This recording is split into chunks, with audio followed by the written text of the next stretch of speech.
I just finished polishing my first batch of rocks with my Chicago Electric 2-barrel tumbler, and overall things went really well. There are the stones. We'll take a look at them in a minute. I got those in the creek down below my house, so nothing fancy, mostly some quartz, but they did polish up really nice. And my setup is basically the tumbler in my garage. I do have it set up on the timer. I run it about 17 hours a day. I cut it off at night. But I've had zero issues. I've had both barrels on there running at the same time, no overheating, nothing like that. I've been really happy with it. So let's go take a look at these rocks. All right, I've got my stones laid out. You can see what I have here. It took me a little over a month to polish these. I went through all 4 stages with my polyplastics grit, and again, overall, pretty happy with this. There might be a couple things I do differently, but I've got some that I'm pretty confident I can identify, like that I know is smoky quartz. It's got a pretty cool crystalline shape and nice translucence. Some of these others, though, I'm a little stumped. Like that is kind of semi-translucent. It's got some cool kind of gray-blue inclusions in it. Could be flint or, chalcedony or something like that. I kind of doubt it's chalcedony. But anyway, it's cool. Polished up really nice. Kind of has a great kind of a hand feel. And then I've got a lot of stones that are kind of a red quartz that had a lot of fractures, which actually fractures look pretty cool when they're polished. Here's another one that really has nice depth in it. It's kind of semi-transparent. You can see some cool patterns inside the stone. Got some quartzite rocks that polished up really well. Here's another jaspery looking kind of rock, and there's quite a few of those here that you can see. But again, these came really close to my house here in central North Carolina. A lot of these have very cool color. So I'm excited to start my second batch. Let's head down to the creek and see what we can find. All right, I'm here at the creek with my rock finding assistant. And one thing, if you're accessing a creek, you definitely want to be careful. There could be slick areas like this bank going down. So just watch your step. And also, if the creek is on private property, you want to have permission to access it. So we get down here and we see a lot of gravelly areas like this. It's great for picking out pieces that might be good to tumble. And so I'm just going to look around here and see what I can find. Ideally, I'm looking for rocks that are like 1 to 3 inches in diameter, but it's just a rough estimate. Smaller ones are okay. Bigger ones are okay as long as they'll fit in your tumbler barrel. And I'm looking for pieces that have decent color, or maybe they're crystalline, or they just have something interesting that you think would tumble out well, like fractures, things like that. And it has kind of some interesting red tones. There's a lot of this kind of flinty looking material down here, as well as just mostly quartzy varieties, I would say. So I'm going to look around and let's see what we can find. All right, so I'm back at the house. I've got the rocks that I got from the stream. I have given them a good wash to get the dirt off. This is generally what we got. We've got a little more than a barrel full, so it's going to have to be 2 batches. I'm going to have to pick what I want out of here, but there's definitely some ones that I like. Kind of liking these bigger stones lately. Here's the one with kind of the bluish tinges. Got some really nice pieces of quartz.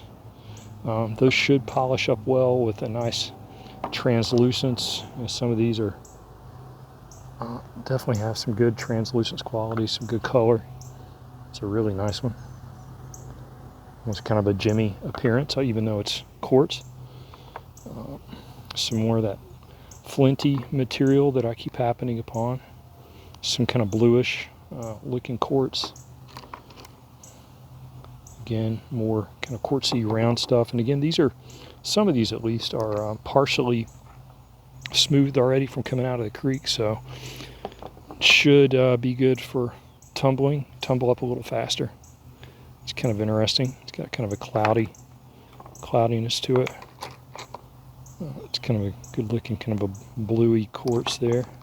anyway, some interesting stuff here. The next step is going to be to get them in my barrel, and then I will add the grit and get this batch going. I'm going to be using my Polyplastics grit stage 1, and I'm going to add about 2 tablespoons to this particular batch. Then I'm going to put it on the tumbler.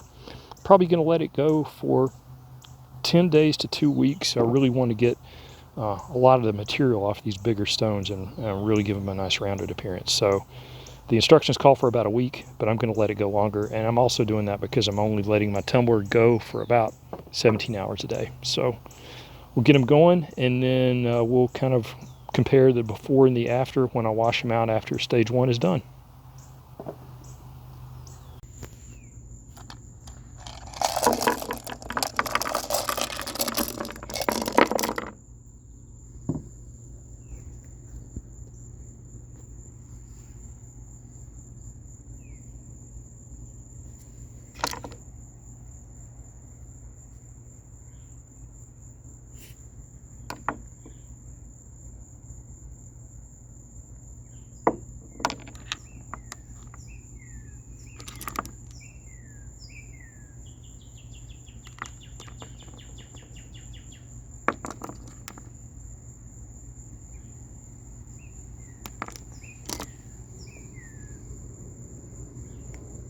All right, I just finished stage 3, the pre-polish on my stones, and overall I think they're looking really good. They are super smooth. You can definitely tell that they're ready for the final polishing stage. Got a few here, of course, this big quartz piece, which looks really nice. I've got some other stones here. You can really see some nice detail. This is basically what they're going to look like when they're polished. I put a little water on them just to bring out some of the accents. But definitely pleased. Here's this big guy. Kind of some interesting, kind of almost gray-blue detail in there. So the next stage will be the polishing stage with aluminum oxide, which will take about a week, and then we'll look at our finished stones. All right, my stones are finished. Overall, I'm pretty pleased with the result. It took about 2 months. Turned the tumbler off for a while we were on a trip, but generally I got a great shine on these. Here's a couple of the big ones. Again, a great polish. That one has, you know, some interesting color. Here's this big quartz guy. And you know, in the beginning I was really interested to see how these big ones would polish up. This one, unfortunately, these fractures didn't quite polish out too well, and with the aluminum oxide, the last stage, kind of gets in some of the fractures and accentuates them, which I think is what happened there. But still, really cool stone. It's got a great kind of a hand feel, very smooth. I'm most pleased with some of these small ones. Some of these are really nice. This is a super clear piece of chalcedony. Get my camera to focus in on it there. And then I've got some other stones here. I'm actually not 100% sure what these are, but it's probably a quartz variety. It's got some cool inclusions. I'm not sure if that would be like fire quartz or something like that. But I do have, it's like this one's got some interesting banding. I'm not sure if that's agate, but it could be. My camera's having a hard time. But anyway, overall, very pleased with these. I've already got the next batch going, and I'll certainly share that when it's done. Probably got another week or so there on that batch. But again, I found all these stones in my local creek here in North Carolina, which has a lot of quartz, which a lot of creeks do. So hope you're able to get out and get some interesting stones from the creek and tumble them and see what you got. Thanks for watching.